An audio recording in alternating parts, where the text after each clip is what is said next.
in chairs towards the front rows.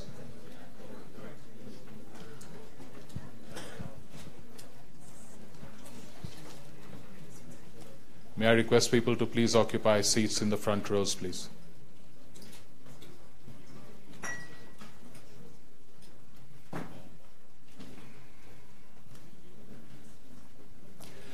On behalf of the Government of Andhra Pradesh, BCG Digital Ventures, CNBC TV 18 and the Idea Works, it is my privilege to welcome you all to this second edition of Technologies for Tomorrow. We started in 2017 with wholehearted support from the Chief Minister, Mr. Naidu, and the idea was to give a platform to top innovators in technology from different parts of the world and from across verticals to share their visions of our future with you. Last year we had 9 presenters. This year we have 6 top innovators sharing their views with us, which will be followed by a panel discussion themed Technology and Sustained Economic Progress. Unfortunately, because of the tight schedules that Davos always has, we have just about 1 hour and another about 30 to 40 odd minutes for lunch. So we will try and wrap this all up in 1 hour. And we will start proceedings with a 10-minute address, a keynote by the Chief Minister himself. Mr. Naidu, as you may have read in the little booklet that we have with you on every chair, is the Chief Minister of Andhra Pradesh. And now in his 3rd term, he has built a stellar reputation as a technology evangelist. The kind of use of technology for governance and development that Andhra Pradesh has seen is not matched by too many places across our world. So, ladies and gentlemen, please put your hands together for Mr. N. Chandrababu Naidu, the dynamic Chief Minister of Andhra Pradesh.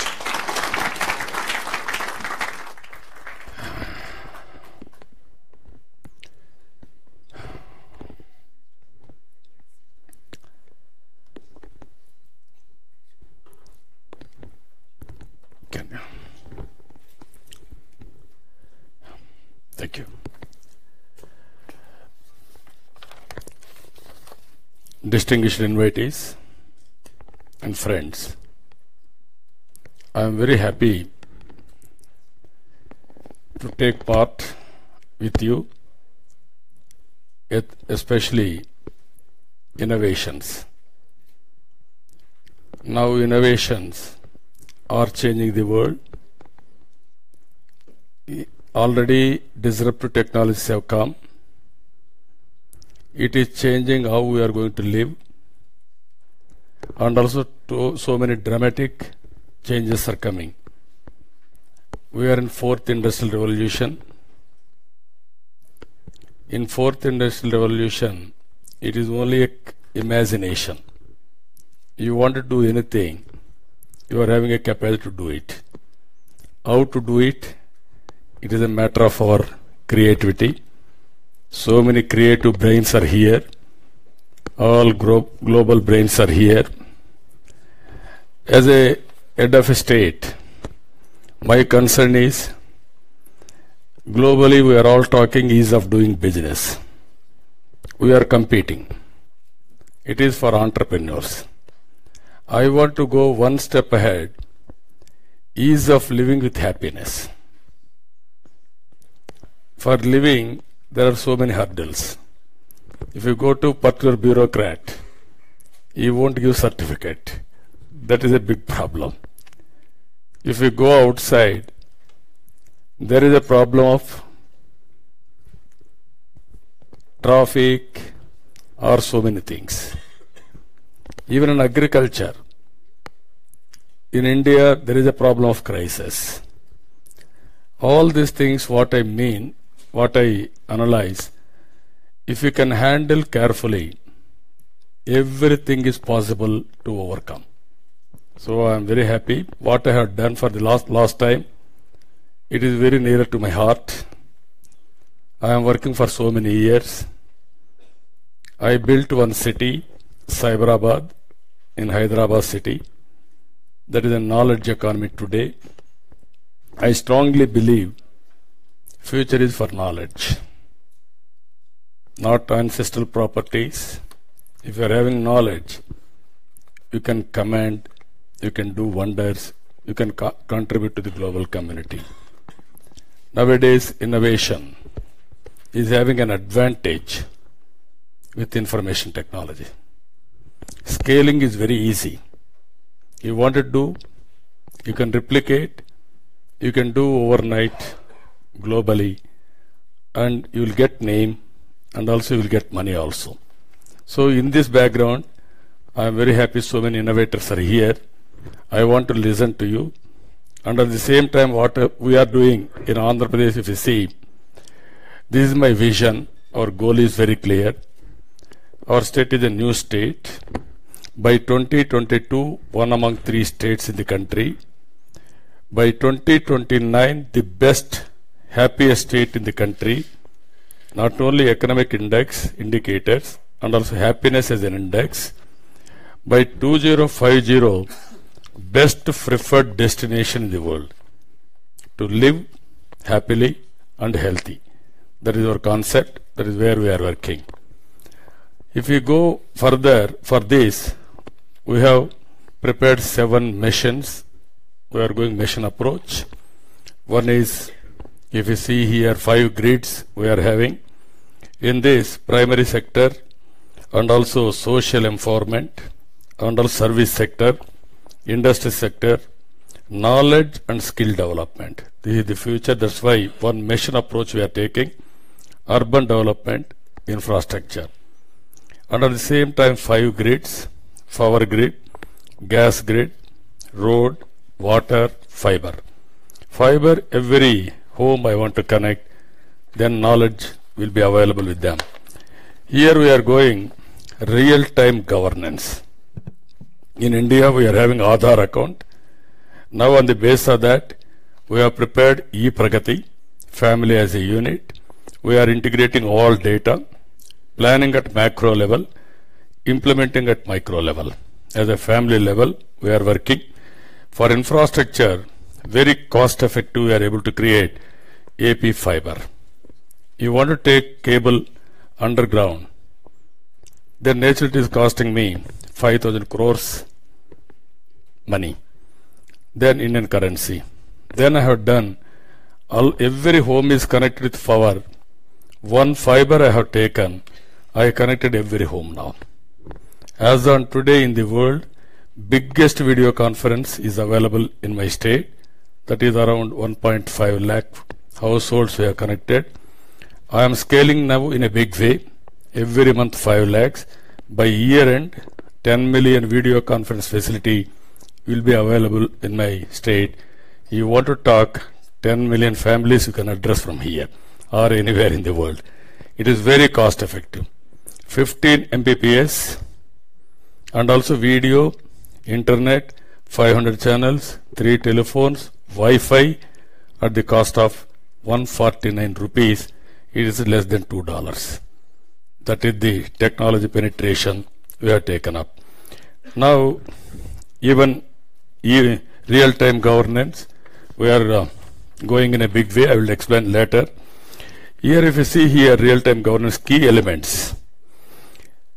It is a fully functional and highly evolved ecosystem of technology and skill.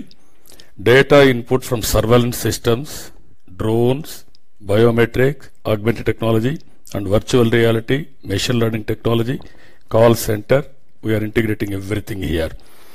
Most advanced technologies of international standards for governance. And also we are having 13 centers for 13 districts. So that decentralized, we are going in that direction. If you see here, Asia's biggest integrated control and command center. Analytics data to develop pragmatic strategies for departments and specialized teams. Real-time data and video conference and real-time decision making. This is the conference room and also control room and also strategy room and also annexi, so that more and more people will work there, and also district centers.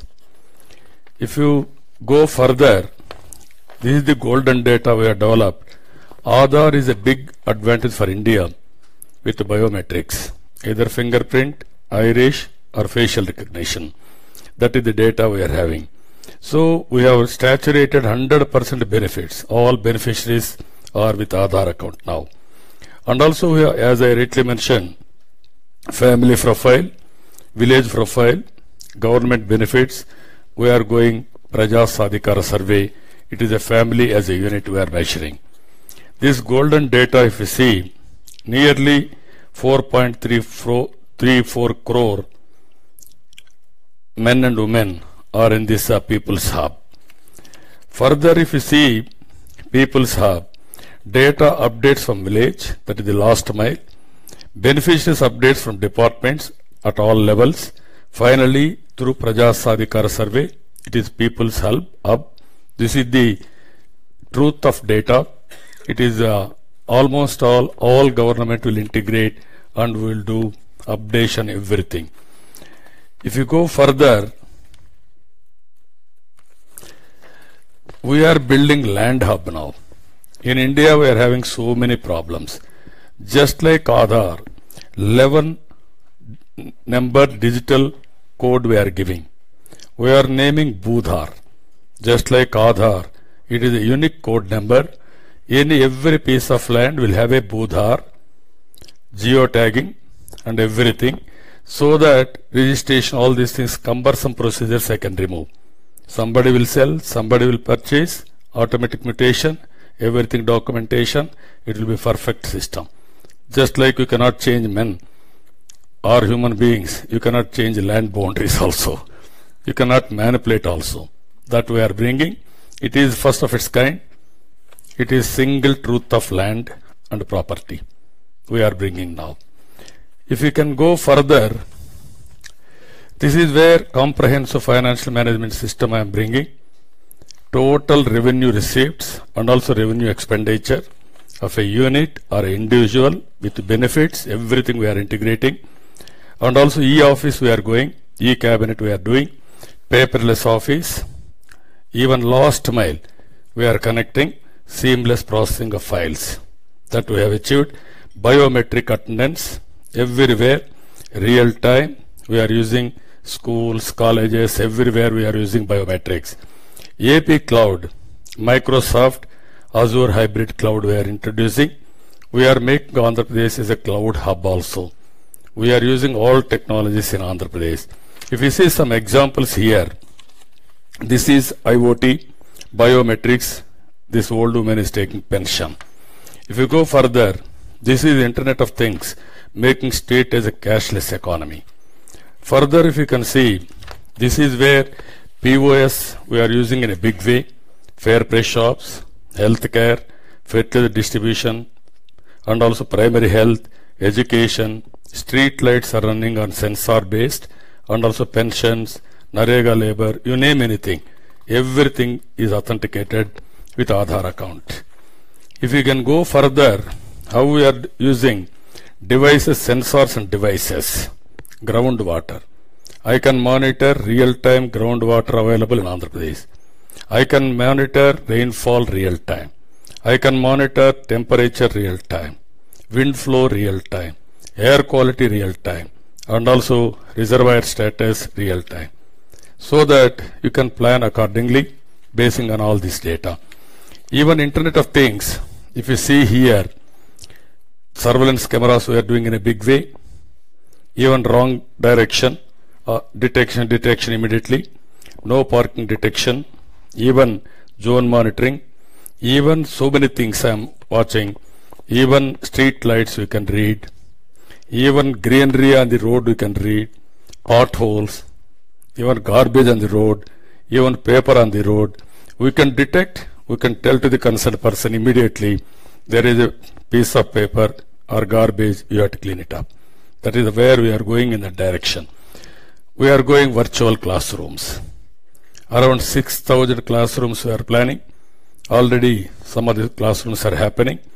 Integrate with this, best teachers in the lab. They will also supplement. Then teacher will supplement at classroom. And also drones we are using in a big way. Even soil testing, even pesticide spraying, even so many things. Even canals, repair works, even maintenance of greenery. So many things we are using. Drones. Drones is we are having a corporation also. This is only the state which is having corporation for drones. We are attracting all manufacturers, all service providers in drones. Even locked house monitoring system we have introduced. Anybody will go out of home for a tour, then we will keep on camera at residence. He will register in the police station. Police station will monitor his home, so that any thief will come. Within no time he will reach there. We are able to catch so many thieves now. There is no thefts in Andhra Pradesh now. It's single decision. We are having now body-worn camera. Every police who is on duty, he will have a body-worn camera. He will talk to the civilian. He will also talk. Any abusive language he won't use. And at the same time, civilian may misuse. He will be broken in a clear case. So everybody is under check with discipline. So this is also we have done. So with all these things, if you see here, e-Pragati, this is the platform we are creating. Healthcare, performance, even citizen engagement, rural development, urban development, industry, primary sector, core e-Pragati, all these things, and also education, IT infra, productivity, safety, people's hub, land hub, everything we are bringing in one platform. Citizen to citizen, business to citizen, government to government, government to business, we are integrating in this platform. This is the first of its kind. I think total comprehensive product.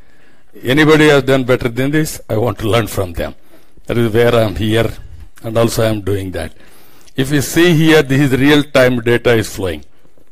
With all these things, management information system, real-time data, so that everybody has to fall in line. Even media feedback we are doing now.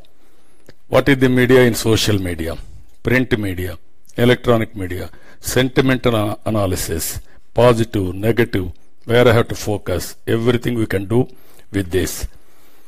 And also if you see here, over a period of time, Facebook, Twitter, Instagram, you name anything, we are using all Facebook. And also rooms we are using. This is real-time monitoring system. This is global and national benchmarking. We are having our programs. One is Sustainable Development Goals. Another is GVA, which is measuring all over the world. And Kutumba Vikasam family, we are doing that. Samaj Vikasam, key performance indicators. All these things we are benchmarking first nationally and then globally. Even we are having a very robust organization. This is grievance redressal system, people's first, 1100. If you telephone to 1100 any grievance, then that is their responsible to sort it out and communicate back. It is 365 degrees. There is no escape. Once your grievance is given, it is genuine. Then they have to redress it.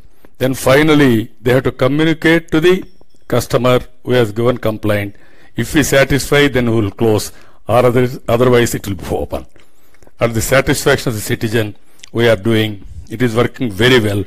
We are having a facility 1.5 million calls a day. I can contact every day IVRS or telephones, nearly 1.5 lakh people, 15 lakh people. This is the call center. It is working even now. It is real time. They are working now. This is the call center we are having. Anywhere you can watch. Future is one government, one citizen. There are so many departments. How to provide best services. People's first, empowering citizens. Data-driven, invisible government, visible governance. Nowadays, visible government, invisible governance. There is a complicated. Now I want to simplify totally. It is a flat governance. It is real-time data updation, real-time decision making, real-time analysis. Either you are all here, creative ideas. You have to give me better ideas than this, what I am doing now.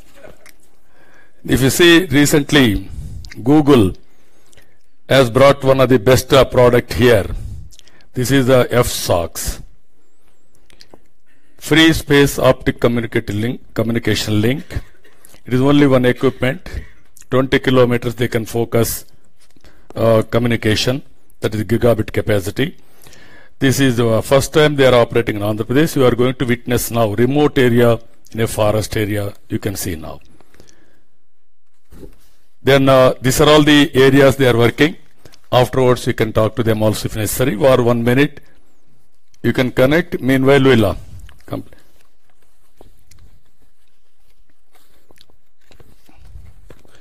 connection is ready. Okay, you can connect, and then this is where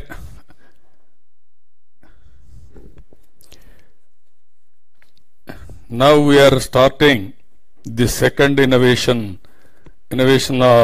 meeting in Davos. Innovation Valley I am starting in Andhra Pradesh. Now our as on today, last time I spoke to you, then we have started AP Agri-Tech Summit 2017. Agriculture and allied activities. Even Microsoft, Bill and Melinda Gates Foundation, they are also partners. Then Bill Gates addressed that seminar in Hyderabad, Visakhapatnam. Now all technologies just like this, they have come so many people all over the world. They have presented. Some of the technologies we have adopted. New technologies. We are going in a big way in agriculture revolution. Second one, on education we are going in a big way. Recently UNICEF and Government of Andhra Pradesh has conducted pitch competition, and they have demonstrated so many technologies. We are adopting that. Swachh Andhra Pradesh, happy cities at Amaravati, and also empowerment, rural livelihood, skill and youth empowerment, health and happiness. These are all the various competitions, hackathons we want to conduct. Every month there will be one hackathon. There are innovations. Somebody is getting best innovation. We will have a MOU. We will work with you and we will take forward. Andhra Pradesh is a big pilot for you, big model for you. You bring any innovative idea, any disruptive technology, I am with you, I can work with you. And also from there I can market your product not only India, globally. That is my commitment. I am very happy for that. Even if you see finally, this is where our objective is, Innovation Valley. This is in Andhra Pradesh. I want to innovate all startup companies, innovative companies, new ideas, creative ideas to Andhra Pradesh. You can demonstrate and then we can replicate, we can showcase in Davos year by year. We will compete with each other, all creative ideas. This is where hackathon, boot camps, tinkering labs, cohort-based incubation, gap identification, knowledge bank, pitch competitions, matchmaking. This is the order of the day we are working. So with all these things, what I wanted to impress upon you all, this is the SOX one. This is where if you see, it is a remote village now. Prasad? Okay, there is some problem. Okay. Anybody saw something? He's talking in Telugu. Okay, carry on. Carry on. Ekkadunnaro maatladandi meeru. Now? Mute lo unnam. Unmute. Okay. Okay, now?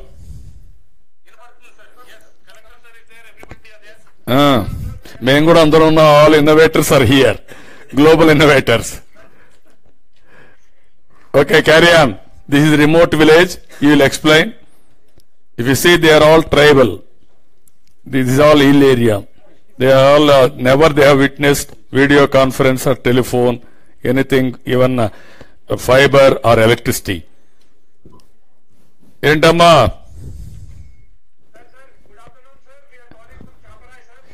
is a collector of the district, Chaparai by village name. From nearest point of phone connectivity, sir. 75 families only live here, sir. There is a 9-kilometer trek into the forest which they have to do from the nearest road point, sir, to reach their home, sir. Honorable Chief Minister's inspiration 6 months ago, you directed us to bring telephone connectivity here, sir. And Honorable IT Minister has been continuously pursuing in this matter, sir. Today, we are, with your blessing, sir, we are proud to announce that we are able to do first video conference from this extremely remote area with the Honorable Chief Minister. For others, mic. You mic. You can put it for them. For them. వాళ్ళకి వినపడాలి కదా. And mic. Chief Minister and Alphabet Excel desktop technology, sir. Sir, I have given instructions and communication to Huawei and Sterlite Technologies. They have also participated in a big way in helping us bring this kind of a connectivity to such a remote area, sir. Problem. Sir, if you were to give permission to us, Fallala Veera Bhupati Reddy Garu, who is a Konda Reddy tribal from Chaparai, would like to express his views to you, sir. Only 1 minute. Sir, can we make him speak, sir? Yeah, please. ఒక నిమిషం. There is a time constraint. నమస్కారం sir. నమస్కారమే చెప్పాయా. నమస్కారం sir, నా పేరు పల్లాల Veerabhupathi Reddy sir. గట్టిగా మాట్లాడు. నా పేరు పల్లాల వీరభూపతి రెడ్డి సార్. నేను డిగ్రీ దాకా చదువుకున్నానండి. ఈ ఊర్లో నేను నా తండ్రి తాతల నుండి ముత్తాతల నుండి ఇక్కడ పెట్టారు, ఇక్కడే పుట్టారు, ఇక్కడే పెరిగారు సార్. నేను కూడా ఇక్కడే పుట్టాను సార్. ఈరోజు మా గ్రామం చాలా చిన్నది సార్. ఎందుకంటే రంపచోడవరం డివిజన్ లో రంపచోడవరం డివిజన్ లో వైరవరం మండలం చెప్పండి కొడగని పంచాయతీలో మా గ్రామం ఒక చిన్న గ్రామం సార్, పాపరాయి సార్. మరి గతంలో చాలా ఇబ్బందులు పడి బతికాం సార్. గతంలో కంటే ఈ రోజుకు చాలా పరిణామం వచ్చిందండి. ఆ పరిణామం కారణమైన మీకు, మీ ప్రభుత్వానికి నా హృదయపూర్వక ధన్యవాదాలు sir.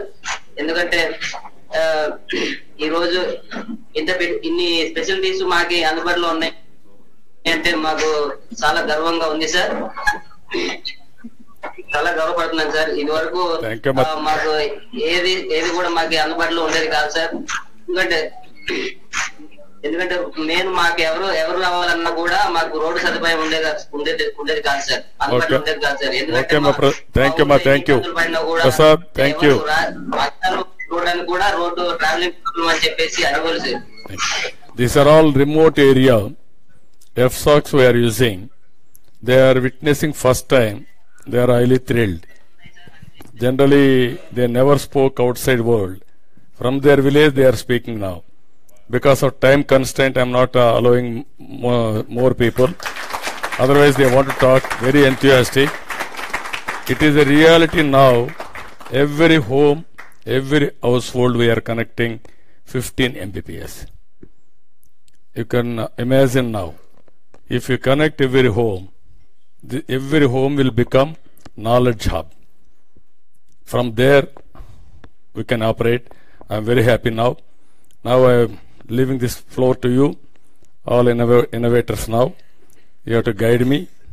Next time, better innovations again has to come. Meanwhile, every 1 month we will have an occasion in different subjects.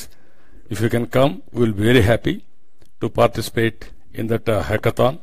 And finally, future is innovations, I don't have any doubt. And at the same time, we are going to change this world. For this, again and again, I am requesting one thing. We are in advanced stage. I want to take to the logical conclusion. And ultimately, with all our innovations, the way of living has to change, has to transform. Better living standards with happiness, better wealth, better comforts, everything for that matter. So there I need in agriculture, health, education, you name anything, even urban development, everywhere we need innovations. I am requesting all of you. Even sometimes I am hearing new innovations. When I hear all these things, I am also thrilled. We are in an inspiring time. Anything is possible. That is my belief. I leave the floor to you. And also, I wish all the best for all of us. Thank you. Thank you, Anand.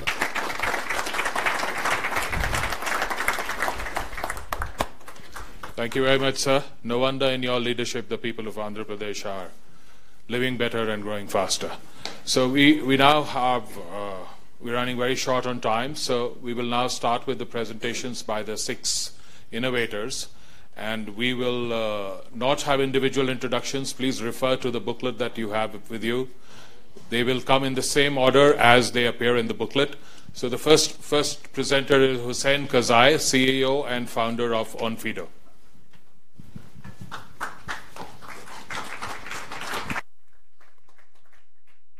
Hello, good afternoon, Chief Minister, ladies and gentlemen. It is great to be here. As the world is moving online, more and more businesses need to verify that their customers are who they claim to be. But how can they do that when they don't see their customers face to face? That's the problem that we're here to solve. With just the government ID and a camera phone, we're able to verify anyone's identity. This is important because transactions have always played a core and central role in human life. If we rewind to the beginning of the human race, in the Stone Age, bartering worked and was secure, but it only scaled to about 150 people. We then started in the trade age, where we trusted in currencies to overcome this limitation, and that helped the Silk Road and trade between villages and nations, but that too reached a limitation. It was limited by where you could physically travel. More recently, we had the web age, which brought transactions online and scaled it significantly. You could buy your favorite book online, you could start an eBay business at home. But as we went from an in-person to an online world, security became a problem. And at the same time, half the world's adult population who are under and unbanked don't have access to be able to transact online, so they were left excluded. So we need something new. We have entered the identity age, where your legal identity is increasingly becoming currency and is needed to access services. Anything from opening a bank account, making a payment, ordering prescription drugs, accessing healthcare, and so on. And instead of it taking hours or you being excluded, the process only takes 30 seconds. It's as easy as taking a photo of your government ID using your phone, such as your Aadhaar cards, and a short recording of your face. The precursor to financial inclusion is identity inclusion. And the technology now exists to be able to verify anyone anywhere in the world. A 1% increase in financial inclusion can lead to a 3.6% increase in GDP. This means access to remittance, to microfinance, and a whole host of other services that we now take for granted. At the same time, because we're using machine learning in order to verify documents, our technology is becoming more sophisticated, and we're able to reduce identity fraud and catch money launderers. 2 to 5% of the world GDP is laundered money, which is used for payments on anything from human trafficking, drug trafficking, terrorist financing. And as we carry out more checks and the models become more sophisticated, we're able to detect fakes that not only will cheat the human eye, but also rule-based algorithms. And as for the 0.01% of the very sophisticated fakes that miss and cheat our system, the more checks that we carry out, the more we're able to catch even these more sophisticated fakes. We started 5 years ago and now power over 1,500 organizations across the world, anything from car sharing to payments to banking. The use cases are endless and growing. Soon we will be powering self-check-ins at hotels, identity on the blockchain, and eventually online voting. We have a world-class team of 150 to make it happen, and our purpose is to bring the world's legal identities safely online so that everyone can easily access services in this new digital age. Thank you for listening.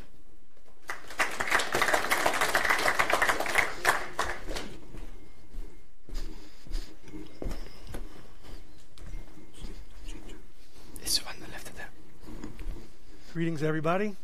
Thank you for inviting me here. And Chief Minister, that was an amazing presentation. You should come run for the governor of California, where I live. We need help. So what I want to talk to you about is what I believe is the next paradigm shift in science and medicine. And that is the microbiome. So if you're feeling good and healthy, I want you to thank the 100 trillion bacteria that are inside of your gut, keeping you alive right now. And the goal here is to figure out how that's happening and turn that into medicine so we can actually live longer. I've been at 2 conferences here today in Davos, not today, this week in Davos, that talk about living to 100 years. If we're going to achieve that, we're going to have to understand how these bacteria are actually keeping us alive. So like all technologies, you need to solve a problem first, otherwise you have a nice academic science project. So there's a lot of diseases that are known in the world. There's going to be more developed. Less than 25% have effective treatments, and even those have a lot of side effects. Pharmaceutical companies are increasingly spending more and more money, but they're not making more and more drugs. There's a clear disparity there. And of the 25,000 genes that are in our bodies, only a few thousand are targeted as drugs. There's a whole other ecosystem inside of us of bacteria where there are many more genes to go for to understand how to keep yourself healthy. So if you look at the paradigm shifts in science and medicine, in the 1800s, all pharmaceuticals came from chemistry, either extracted from plants or from wood, or in some cases there was some fermentation. Then when oil was discovered, I think in about 1886, chemistry came to play, and you could replace a lot of the chemicals with chemistry very cheaply. And then in Banting and Best in about the 1920s discovered insulin, extracted from bovine pancreas or porcine pancreas to keep people alive who were diabetics. In about 1980, recombinant DNA changed the world. And I was lucky enough to be involved with the recombinant DNA era in the 80s at a company called Genentech, where you can then clone and express a gene. And so insulin was one of the first ones made. So you no longer need an animal to make insulin. You could just make it by fermentation. Today, 6 out of the top 10 pharmaceuticals are made by recombinant DNA. You can engineer a cell today to make any chemical you want that you can make from petroleum. It clearly has changed the entire world. And you hear about CRISPR technologies. That's another form of recombinant DNA. The next paradigm shift is understanding how the 100 trillion bacteria in your gut are keeping you alive. So as I said, you have about 25,000 genes in you. There's about 10 million of the genes inside of you. The bacteria in us, which we evolved with, they were here first. They've been here for 3.5 billion years. And they have figured out how to keep us healthy, and in exchange, we feed them. They just exist because we give them carbon and nitrogen sources. But they're doing things every day as you're sitting here, like controlling your immune system. They're healing your epithelial cell layer. They're modifying your central nervous system, your respiratory, your blood pressure. There's almost no biological effect today that's not mediated by the bacteria in your gut. Now, they can also cause disease or exacerbate disease. In that case, you want to shut them down. But for the most part, you want to figure out how they're keeping you healthy and harness that for medicines. So the microbiome companies in this space attack this in different ways. Some try and take all the bacteria of a healthy person and put into a sick person. That's been shown to have some curative properties. Some will take just mixtures of bacteria. Some will isolate individual bacteria. So think of this as a therapeutic probiotic. My own company, what we do is we identify individual bacteria that correlates with a healthy state, and then we isolate the proteins or peptides that it makes, and we make this as a drug. The beauty of this is there's a very defined regulatory path on how to get this approved. If you're giving someone else's bacteria, it's a little more complicated. It's going to take a little bit more time in terms of understanding the safety. But understanding the molecules that bacteria make, proteins, peptides, and metabolites, will really transform the way we think about science and medicine. My own company today has identified more than 30 molecules from these bacteria, which in one case is going into a clinical trial for liver disease, NASH, inflammatory bowel disease, and we have a whole bunch in preclinical for immuno-oncology, autism, and diabetes. It's really an amazing technology that's going to change the world. Thank you.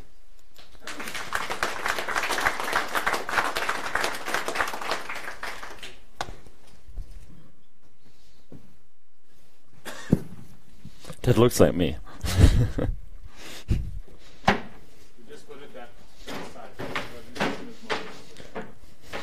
Okay, I try to be flexible.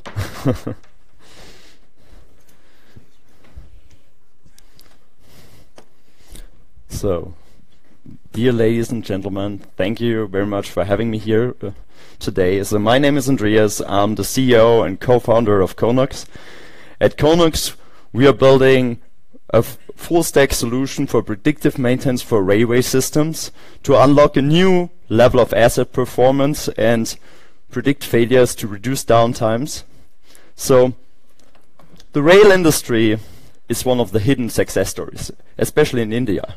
So more than 200 million people travel by train day by day, and the market is growing within 8 billion on a yearly basis. It's actually 30 times safer to travel by train than traveling by car, and it just takes 20% of the CO2 emission, just 12% of the energy.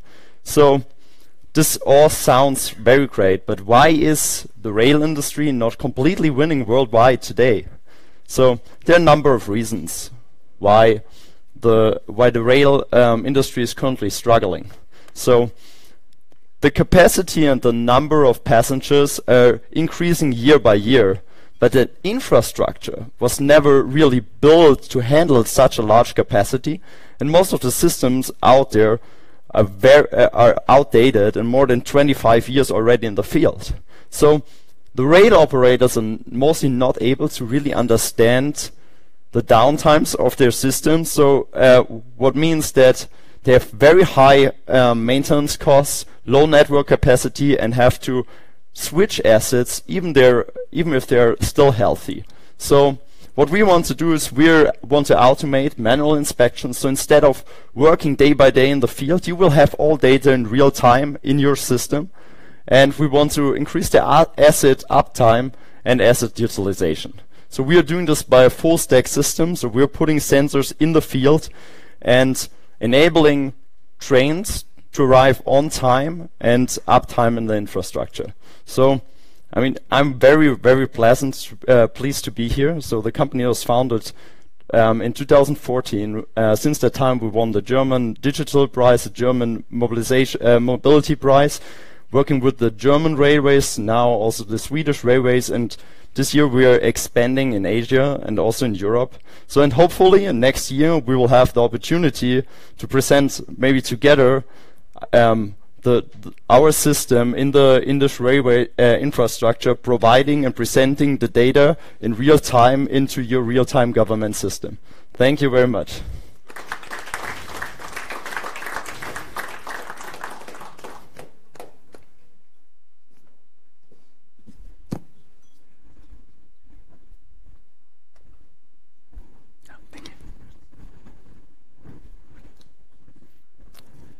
Hi everyone, my name is Eugene Chung. I'm the founder and CEO of Penrose Studios. Penrose is a startup based in San Francisco, and we create technology as well as content for virtual and augmented reality.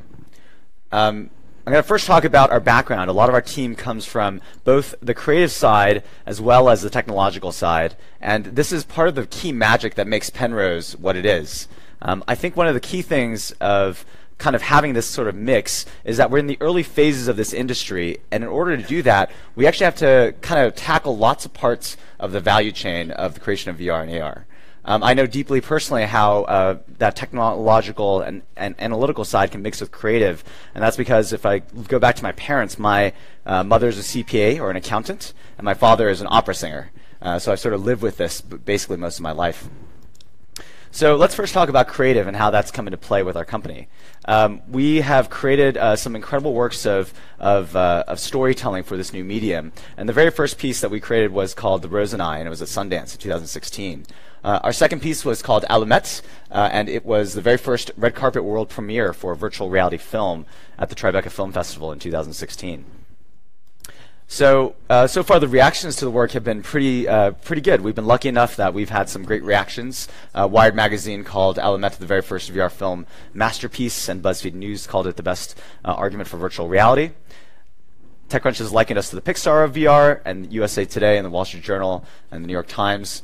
We have been very lucky that consumers and critics alike have had some incredible things to say about the work. Our latest piece called Arden's Wake was actually the next piece that we've created, and it allowed us to showcase some more of the technology that we used in the creation of our work. And basically we put it around the world at places like Cannes, the Raindance Film Festival, and actually at the Venice Film Festival not too long ago, it won the very first Lion for Best VR. And this is Mina, the main character in Arden's Wake, reacting to her historic win.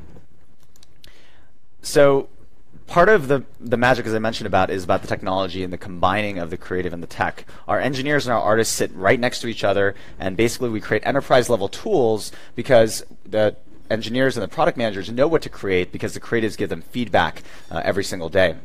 Our technology platform breaks down into 3 different areas. The first is native asset creation. The second is rendering and simulation. And the third is pipeline to bring it all together. These are kind of words on a page, so I'm going to show you some videos to describe how this works in action. This is Tyler, one of our developers, and what he's doing is he's using his hands in virtual reality to sculpt the town of Alumet in virtual reality directly. Alumet is this town that floats in the sky that is reminiscent of Venice. And what's incredible about it is that by using these tools that we've developed internally, we're able to actually just create directly in the virtual space. Now, if you had to think about what you'd have to do before, you'd have to go and create this in a sort of flat screen version, go put that into VR and hope that it was correct. Here, if there's anything that's wrong, you can kind of redo changes on the fly and keep going. And basically, at the end, you get this incredible town scape with this incredible sort of thing where every building and every cloud you see in the sky was actually laid out by hand in virtual reality using our internal tools and technology. Our final tool is a little tool called Maestro, and Maestro is this amazing social tool. If you think about virtual reality, it's very difficult to see what someone else is seeing. It's a very lonely experience generally. But with things like Maestro, what we do is we enable this social enterprise tool. Think of sort of Slack for virtual reality, where you're able to see things together. And it doesn't matter where you are. You could be in London with our team in San Francisco, and you could effectively create together in this virtual space. And actually, it has created an exponential increase of productivity gains and quality gains relative to what we've done before. So as you can see here, kind of one person coming in lonely, and then a second person coming in to be able to create with you. So I'll leave you with this one thought. Now, in the last 60 years, we as a species have had sort of 5 major computing platforms, starting with the mainframe in the 60s, all the way to the mobile computing platform of today. Now, every computing platform to date has generated around 10 times the number of users as a prior computing platform. And we think that augmented, virtual, and mixed reality are the next major computing platform after the mobile phone. And we therefore think this is going to be a giant opportunity. Our friends at Goldman Sachs seem to agree. They think that this could be anywhere from a $23 to $182 billion industry, which would make this larger than video games, the global video game market, larger than the US advertising market, and a lot of other markets that are out there. And we're excited to help develop for that exciting future. Thank you very much, and I hope you enjoy the rest of Davos.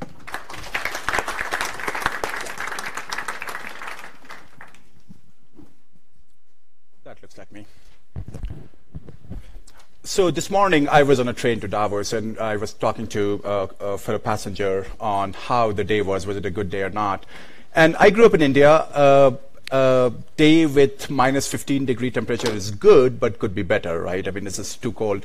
And she was very excited because there was a snowstorms recently, and she could ski. And the point I'm trying to make is that humans communicate in a very beautiful, complex, and weird way. Natural language cannot be put into tables. Natural language cannot be processed linearly. And so the artificial intelligence that has to be developed to handle natural language has to be different as well. We are also a San Francisco-based startup. I think we rule here. And we have an AI that uses natural language and artificial intelligence together to automate the various things that governments and enterprises have to do today in dealing with their constituents. So you know, you think about this whole digital automation space. There's so many words being floating around, and in AI particularly, deep learning is this algo that is actually showing fascinating results. It has failed miserably when it comes to natural language. Watson is a classic example, which is using similar technologies but with limited success. And the reason is, again, as I said, it's very different. It's very arcane. Plus, you know, 2 languages are different. And so I'm sure you'll agree that 2 districts in Andhra Pradesh speak different languages. And how do you make that happen?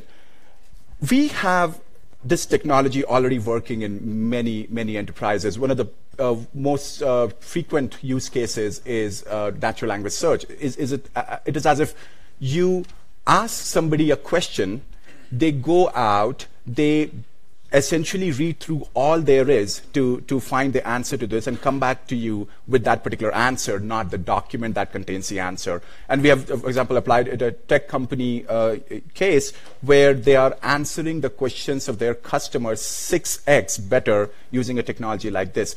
So you talked about real-time governance. This takes milliseconds, or maybe a second. That's the latency we try to shoot for, versus somebody actually giving you the answer, reading through the document, which could take at least minutes, or if not days or weeks. And similarly, other use cases, synthesizing a lot of information that's out there. Like this, we are living in an information overload these days. Synthesizing all that to a one-page summary, or a KYC profile, or intelligence profile, whatever it is, and kind of filling that template automatically.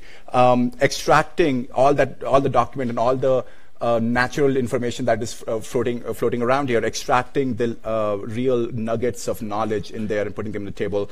Those are some of the use cases. Redaction or classification of sensitive information is again a use case that's very popular with the US government for obvious reasons. This page really talks about how we have, it's a sales pitch, but how we have really made sure that this is an enterprise-ready technology. It configures to your needs, whatever your needs are. It configures to your language, because every language is going to be different. And it actually is a very secure technology, so that your data is not going to go out of your firewall at all. I will close with this. 5,000 years ago, we developed Abacus, right? And not us, as in humans, right? And 5,000 years we developed Abacus, and since then we have gotten very good at counting and dealing with structured data that can be put in tables.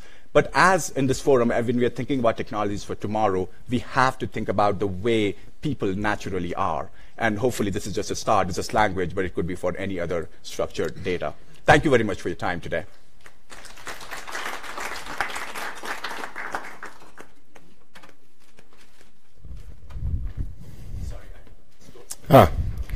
Thank you very much. Hi everyone. I am thankful here, surrounded by snow, to be invited by India's sunrise state, Andhra Pradesh.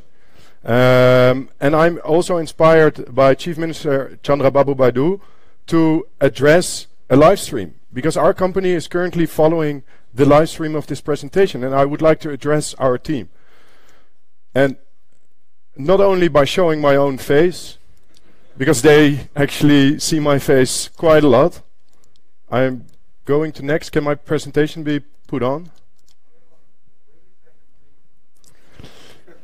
Well, I think we both are struggling with the same issues of connecting a live stream nowadays in 2018 at the World Economic Forum.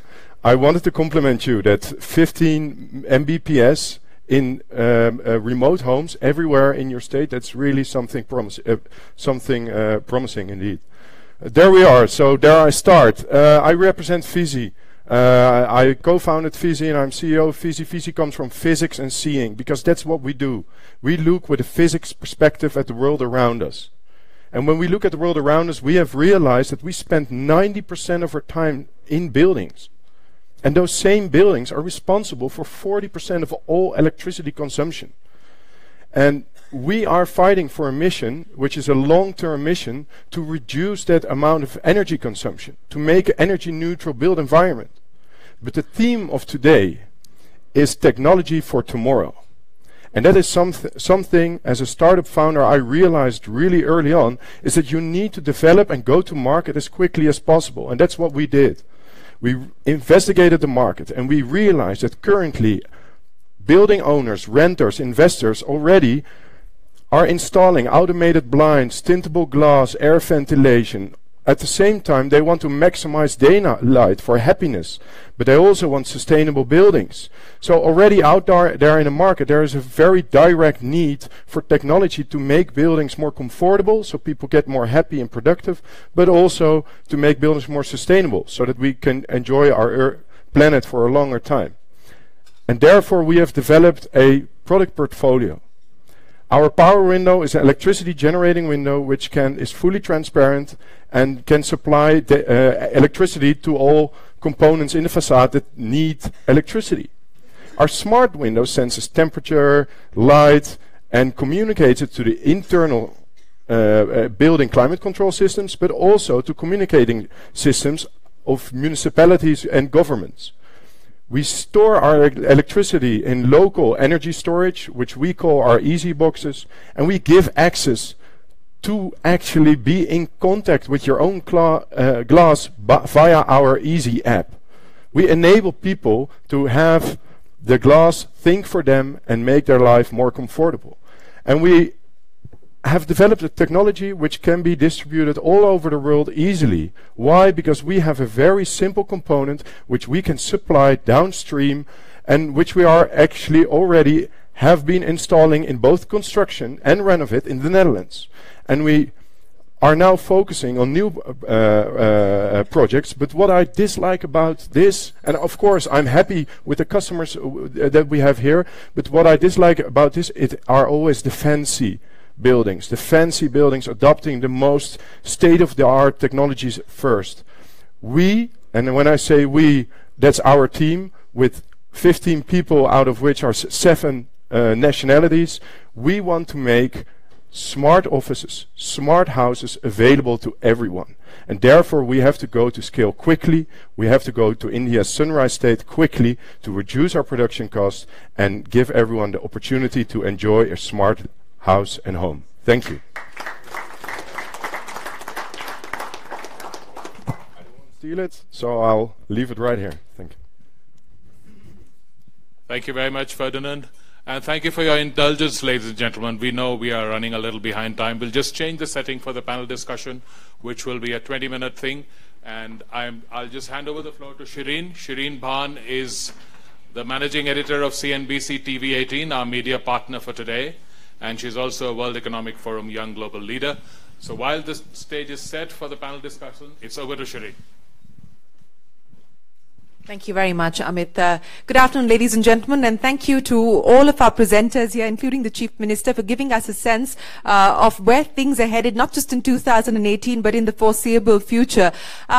At CNBC TV 18, I run a show called Young Turks. It is India's longest running show on startups. So we started tracking startups well before startups became sexy in India. So we're very happy to be here to partner with this event to talk about the technology disruptions that we're likely to see. I think the stage is set. May I request all of our panelists to start getting seated, sir? May I request you to join us? Come. Please go ahead, sir. Can we have our tech disruptors join us on stage as well, please? Jack, Raj. Yeah. Yeah. Excellent. Thank you.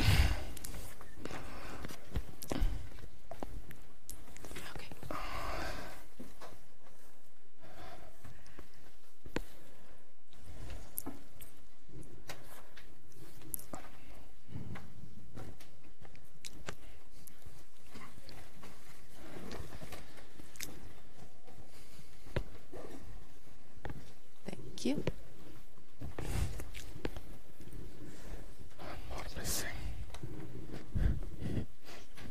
That's for you. Hi. All right.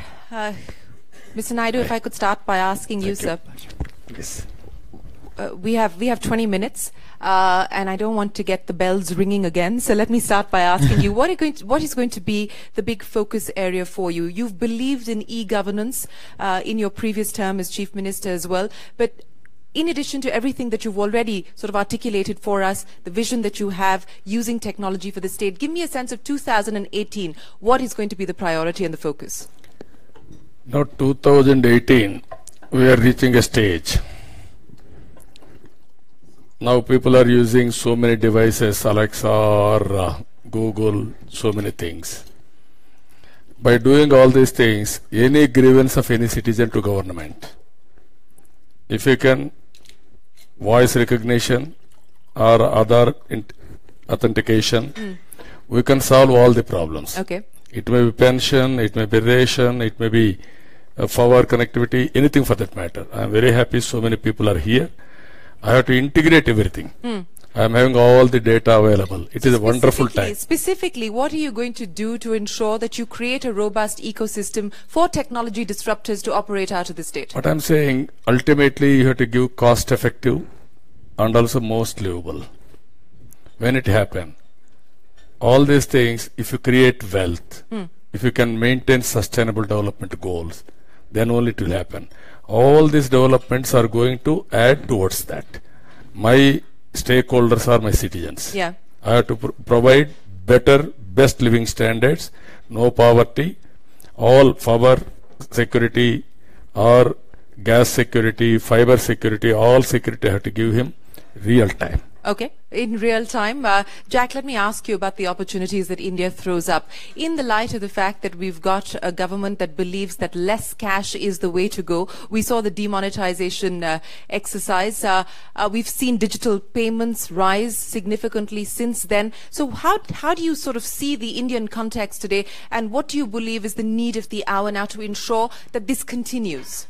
Yeah, I mean, I'll just start by saying, you know, certainly from where we sit, there's probably no single market in the world that represents more potential for broadening inclusion and expanding access to financial services through electronic payments than India. And we're excited to work with the government in India and Andhra Pradesh to unlock that, because you know, both governments are making all the right moves to put themselves in the lead in terms of the way that they're supporting and driving innovation. So you know, from our perspective at Visa, you know, what is it going to take? I think it's going to take continued investment in public and private partnership to continue to drive more merchants, more consumers into the fold with respect to electronic payments. I mean, as you mentioned, demonetization was a great start. When demonetization occurred, penetration of electronic payments in India was at 7%. Yeah. It's at 50% globally. So we have a long way to go, but we've made a lot of progress in a very short space of time, supported by investments in innovation by companies like ours, but moreover by the Indian government itself. You know, before I get to Raj, you spoke specifically about public-private partnerships and how that is nurturing this digital payments ecosystem. Specifically, what is it that you would like to see the government put on the table? Well, it's from a payment standpoint, it's complicated. You have to get a lot of things right to really get the cash out of the system. You've got to get the consumer there. You've got to get the merchant there. You've got to get the financial sector there. We certainly can't do it on our own, and no single player in the payments ecosystem can do it on its own. So we turn to government as a strong partner to help lead the way and set the scene and set the tone and make the right investments. What the Chief Minister talked about earlier in terms of just being declarative that less cash and cashlessness is important is all by itself an important move that governments can make. But furthermore, active support in converting government itself to electronic payments acceptance, which we've seen happen in Vizag and Andhra Pradesh, which we're really excited about. So what kind of investments are you willing to make in India, given the big opportunity that you see? We're very invested in India. I mean, at Visa, we've been in India for 30 years, and we have invested probably more in the last 2 years, both from a payment standpoint, but also just from a human capital standpoint, and expanding our footprint all over the country. And we're just going to continue to invest on both dimensions, because we feel there's just so much potential there. Raj, where do you see potential? Where do you see the most opportunity that you can capitalize on? You know, there's two areas we've invested in India in the past year in 2017. The first is around payments. So we're big believers in the fact that there is more space in the payments market, even with Paytm and other large players. We think that there's more innovation coming in the space. We invested in a great company in the space late last year, and we were lucky to get in before the demonetization happened. And the company's grown incredibly fast since then. The second space where we see a lot of opportunity is Indian entrepreneurs thinking more globally, specifically about enterprise software. We're invested in a company where the development and most of the engineers are in India. They have a front end in the US, which is important from a sales perspective, but we think this is a huge opportunity. And as India grows, I think India has the ability to adopt some of the Israeli model and some of the China model. And China, where it's been a lot about local consumers, and as Indian consumers pass, $10,000 in GDP per capita, we think that's very exciting. But on the other hand, it still will take time. So India thinking more globally and building businesses for outside of India, which is much more the Israel model, is one that we think will also work in India. Okay, so a marriage of the Chinese and the Israeli model. If you're betting on payments and software as a service at this point in time, in 2018, what's going to be the big idea that you would like to bet on? You know, the next frontier for us, for India, is digital health. We think healthcare in India will be transformed. Younger people who have more discretionary income, who are more aware of their health and want better treatment options, and elderly people. And when you combine that with a large portion of people who are not near a primary care provider, we think enterprise software in digital health is the next frontier in India. Okay, digital health, next frontier. Let me ask you about the opportunities that you see in India and what looks ripe at this point in time from a bet that you would like to make. Sure. So, look, in general, AI, IoT and blockchain have been referred to here today a few times, and that won't surprise anybody. Listening to your presentation, you know, I think about open, decentralized platforms as what should underpin some of that. You talked about a central hub. Well, it can be logically centralized, but physically decentralized and open to all parties, society, government, and business. Yes. You know, since you're talking about blockchain, and this is the big buzzword that everybody's sort of trying to understand and grapple with at this point in time, governments included. In India, and I think this is something that governments around the world are dealing with, how do you treat cryptocurrencies? What do you do with Bitcoin, for instance? And I think this is a conversation that currently is consuming the Indian government as well. It's not legal tender, but then do you regulate it? Do you allow it to happen? You know, where do you see the future for cryptocurrencies and for things like Bitcoin? Sure, okay, that's a very good question. So let's talk about a Bitcoin as a first generation blockchain protocol, and it was designed, it's a fantastic invention. Designed to be a cryptocurrency, but today I think we could all agree that it's not necessarily being used as a prevalent medium of exchange. So it's more of a speculative instrument right now. But what underpins it, of course, is a fantastic invention which has proven consensus mechanisms, and it's also proven that we actually don't need a company in the domain of the intermediary. Now, this is a big deal. Yeah.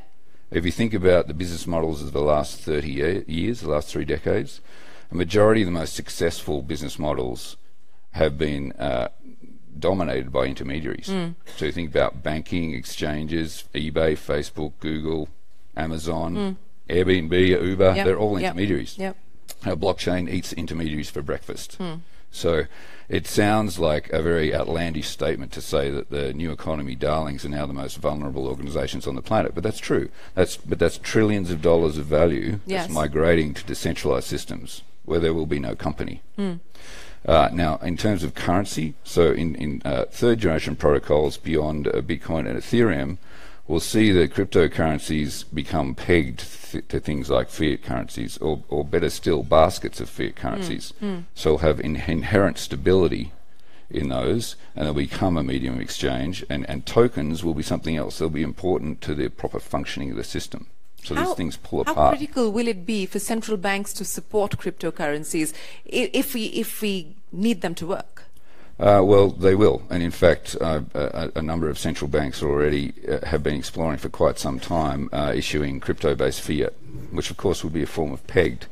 A couple of Western economy governments have been concerned about the demise of cash in their society. Yes. So we had another GFC or a worse event, then cash is often, or money is existing on bank-issued plastic.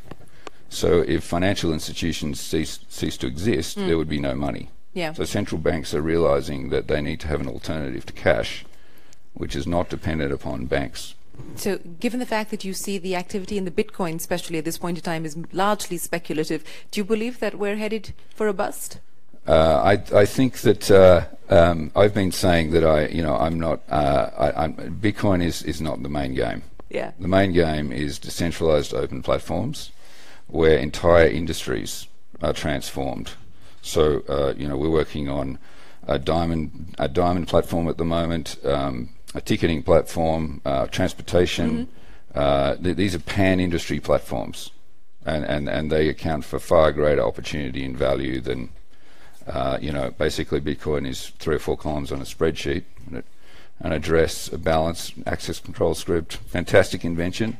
We should all laud it. So we're standing on the shoulders of giants. Yes. But, it is what it is. The game ahead of us is much larger and much more impactful for society, business and government. Okay. Mr. Naidu, you've heard from our three panelists here talking about some of the areas that they're interested in, the opportunities that they see in India. Digital health or payments specifically, what is it that you would like to see from them as they partner with you? No, it is a fact now. Future is for digital currency. Even I was the chairperson for the digital currency in India after demonetization. We have discussed thoroughly. There is a lot of prospects. We have given recommendations also. In this, there are two aspects. Even physical currency should be costlier than digital currency. Yeah. Then automatically it will take off. So you penalize the use of cash. Okay. That is what I am saying. Right. Then automatically it will pick up. People are very smart. In India, everybody is having smartphone. Microsoft, by studying Indian conditions, now they have developed Kaizala app.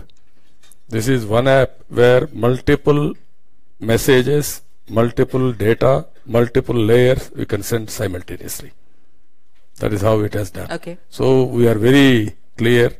Cell phone is enough for future. Yes. To do business anywhere in the world. Well, penalizing cash would be music to your ears, Jack. Not only there. It sounds great. No, not only from their part, not only service providers, even government. Government are the best beneficiaries out of it. Whether it's here in Davos or the CEO surveys that have been done by PwC and Deloitte and so on and so forth, the cyber threat is emerging as one of the sort of big challenges that CEOs are having to deal with, and they're going to have that conversation at the top level. What do you see in 2018 around this area, and how do you see CEOs positioning themselves to face that challenge? Let me start by asking you.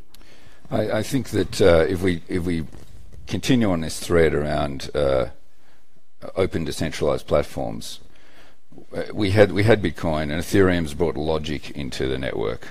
As we move into third generation protocols, what we're dealing with is a limitless decentralized world computer that anyone can use. And it'll be far more tamper-proof, robust and secure than any centralized system that you can develop today. Mm-hmm. And eventually people will, again, sounds like another outlandish statement, will decommission 80 to 90% of their internal IT infrastructure and make use of this world compute platform. Wow. It will come with security, administration, everything else decentralized and as part of the protocol in the system. So you won't have to solve those problems entirely. And how soon do we get here? Well, we'll see these next generation protocols emerge mid this year to second half of this year. This is the paradigm shift is about to be upon us. This false sense of security that we've been lulled into by Are people current prepared protocols. for this paradigm shift that you're talking about? Not at all, no. So there's huge opportunity there for those who are willing to get ahead of the curve. Raj, just picking up on the paradigm shift that we just heard, what do you think is the thinking at this point in time? Because it's interesting, Deloitte put out a future-ready report, and it's interesting to see that the Indian CEOs were the least optimistic of the benefits of embracing Industry 4.0, because they believe that it will impact jobs and it will then create social upheaval and so on and so forth. How do you see the impact of these new disruptive technologies on job creation, on emerging markets like India? I think that it's a very important question for all of us to answer as technologists and investors, and I'd commend the Chief Minister. I think he's done a great job in terms of figuring out how to make technology and innovation much more inclusive. And for me, the most important thing government can do is exactly that, to figure out, to Jack's first point, which is how can government be a user of new types of technologies, and how can they make it more inclusive for people to be entrepreneurs and to leverage that kind of technology. I do think that as these disruptive technologies come, there's not a question of are they coming, it's how do we prepare for them. Yeah. And so, for Indian CEOs, I think that there's much more of an opportunity than there is a threat. And if you go way back, I'm old enough that I was an entrepreneur in the late 1990s, and when the whole Y2K era came, I think it was actually, in some ways, the launch of the Indian IT sector. Rather than looking at it as a threat, I think Indian entrepreneurs, especially in enterprise software, which is where a lot of this change will come, they should think about how they could really be the folks who are driving Industry 4.0 rather than letting it come to them. Since we're talking about the inclusion agenda as well and using technology to be able to drive that, skills and reskilling. I mean, we keep talking about the demographic advantage and the demographic dividend that India enjoys. But if we're talking about Industry 4.0, we're talking about, the protocol, the third protocol that we're likely to move to sooner rather than later. What is it going to take from a government's perspective to try and reskill people? I mean, we have to think out of the box as far as education is concerned. Let me ask you, Raj, for your comments, and then I'll get the Chief Minister to address that as well. I'm sure the Chief Minister will have much more interesting perspective on this. From a technology perspective, what we believe is that education in many countries is really out of date. There's a few countries like Germany where they have been leaders in terms of how to reskill people without having to send them back for a 4-year degree. It's much more of using apprenticeship programs, online learning. Reskilling people is very, very difficult. I think that's the first thing to start with. And most governments have not done it very well. And so understanding how to use technology to help people get reskilled is one of the key areas. But the question is, what are the areas that people should be getting skills in? Obviously we talk about areas like coding and areas like artificial intelligence. Artificial intelligence is not an easy area to reskill people. It's an area that takes a decade to become a PhD in artificial intelligence. Where we see a lot more opportunities in terms of reskilling people is in advanced robotics, in terms of how can machines and human beings work alongside of each other. And while machines will take away some of the jobs that we see, we think that there will be more jobs in terms of how do you maintain advanced robotics in areas like manufacturing. And those kind of maintenance jobs are ones that we think people can be reskilled to, and are the kind of jobs that government should be focusing on getting people reskilled in a shorter period of time. Mr. Naidu, the jobs challenge, and how does a government try and address that? There's also a skills problem. We just talked about the disruptive impact of technology, and on account of that, according to the latest NASSCOM study, whether it's IT or manufacturing, 25% or so of the jobs that currently exist may not exist in the next 12 to 18 months. In that context, what does the government do? Now, what I'm saying, existing jobs, there will be some threat. Always there will be new jobs. Technology with the disruptive technologies or technology will bring efficiency. By the way, governments will have more resources. We can spend all the resources again on development and also on employment creation. It is whenever you want to create wealth, you have to use technology. Technology is one side. It is a no more option. It is a compulsion. You have to adapt, or otherwise you have to perish. There is no other way. For that, better way to move forward by using technology, as you rightly mentioned. Important subjects just like artificial intelligence, all these things, it is a technical subject. It will take some time. But today, are you starting to incorporate that, for instance, we are doing that. System? We are doing that. Even now, blockchain technology, I am searching wherever there are courses. Recently I started fintech. These are all the new technologies. Originally I used to promote IT. Now latest technologies we are promoting now. Cyber security, all these things. What I wanted to impress upon everybody here, one is school education, college education, that is one, skill development, and also continuous learning lifelong. Lifelong learning is a must for future. If you learn something, I won't take a cell phone, you are outdated, you will have a problem. You have to learn how to operate cell phone. You need not be specialist. Today, if you see 10 years back or 20 years back, nobody has gone for management courses. Now, every course, management course is a must. Tomorrow, I am telling you, technology course is a must. That is how things are changing. Well, one has to adapt it. We will need relevant skills. The question is what those skills need to be for the future. Yes. I think that's what people are grappling with. Jack, I think we're pretty much coming to the end of our time. So let me ask you, the big disruptive idea that you believe we'll see play out in 2018, the biggest risk that you foresee as well for 2018?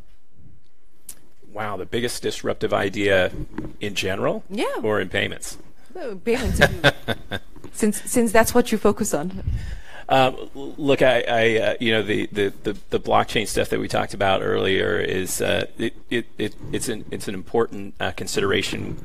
It comes up all the time as a potential big disruptive element. You're smiling. In consumer payments. And we should all consider it and be thinking about it in the future. It's not here yet. So that's probably not a 2018. I don't necessarily foresee India or a lot of other countries jumping into fiat issuance of cryptocurrency. So in the here and the now, I think we can actually embrace the technologies that already exist. Perhaps they're no longer disruptive, but the mobile connectivity that exists that has been so under-leveraged so far, we can do so much more with to drive more efficiency and more inclusion into society. So that's what we're going to be concentrating on over the next year. We'll obviously be working on and thinking about back in our labs in the background how we leverage things like cryptocurrency and blockchain. And in terms of risk, I think the risk is in action. I mean that is the biggest. I don't think there are a lot of really significant risks that can get in the way of the kind of progress that I am talking about making, other than we ourselves not taking it upon ourselves to partner. So what's the innovation mantra at Visa currently? Do you acquire to innovate, or how do you grapple with the innovation challenge? We very much see ourselves as a technology platform. We are an infrastructure platform that invites the world to come and innovate on top of us. So we're constantly trying to make ourselves easy and accessible. We work with fintech companies, we work with large companies and small companies, and we create services that power payments, throughout the world in that way. So that's very much our mantra and the approach that we take to innovation. And where would India be in your pecking order of countries of strategic importance?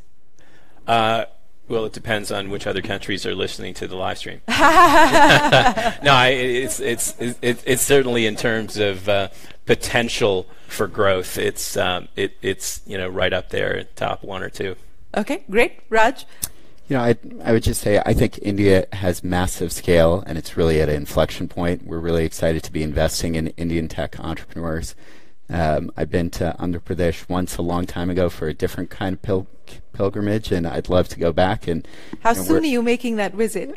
We've invested in several states in India so far. We haven't yet in Andhra, but it's a phenomenal state and one that we hope to be more involved in the future. The big risk that you're going to be watching out for in 2018? I think the biggest risk, I think Jack's point is a good one on inaction. I think the other risk that I see is overexuberance, that people believe that artificial intelligence, that blockchain, that these things are going to change the world tomorrow, and when they don't, and they, as expected, take a little bit longer, that we start to believe that they're not coming. And to me, that's the biggest risk. Okay, that's the biggest risk. You've got two on that side, and you're in the other camp, if I could call it that. So it's coming, it's here. You're saying it's here. Well, we're building it now. So, I mean, I love it when incumbent intermediaries talk like that. It excites me. So, I think you said it all, really. You have to keep your eye on the ball here. It's we've been lulled in a false sense of security because our current infrastructure in the decentralized universe doesn't scale. Doesn't perform at scale, and we can't adequately govern the assets that we deploy onto this infrastructure. But that changes with next generation protocols. Now, the platforms we're building are aligned with that timeline. We'll be releasing them mid to late this year, the first industry platforms that will scale. So we'll see what happens. In terms of risk, I think you've already said it. It's just basically not getting lulled into that false sense of security and not waiting. There's no room for complacency. Not at all. I think there's enormous room for opportunity. particularly in what you described here today. I think it's fantastic. And I think how soon are you going to be making your India pilgrimage? I think I'd love to work with you on this. I think it increases participation in the global economy. That trillions of dollars of value I was talking about before is reapportioned across society, not just corporations. We've already established there's no company. Yes. So where does that value go? Well, it goes to people, goes to society.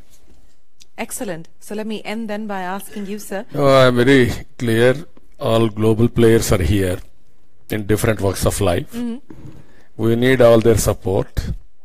Andhra Pradesh will be a pilot project. You can do all your demos there. I'm requesting experiment in Andhra Pradesh. That's exactly what you're trying to say. Experiment in Andhra Pradesh and scale it globally.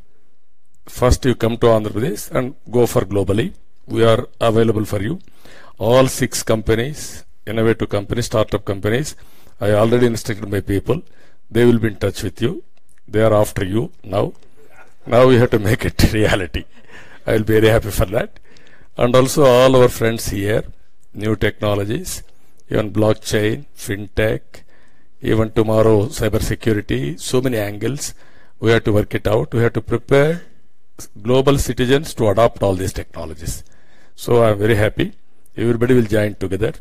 We will promote future technologies for benefit of the global citizens. Well, we hope that that mandate that you've just articulated for us is in fact realized, and we see the 3 of them who've talked about the opportunities that India presents continue to incrementally invest in India and make their India pilgrimage as well. And Andhra Pradesh positioning itself as the incubator for interesting and disruptive experiments. So welcome to Andhra Pradesh and welcome to India, and thank you very much for joining us here on this very special panel discussion. Appreciate your time. Thank you very much. Thank you.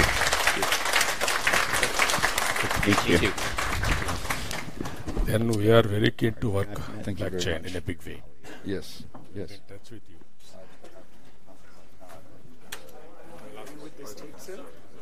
Yes, thank you.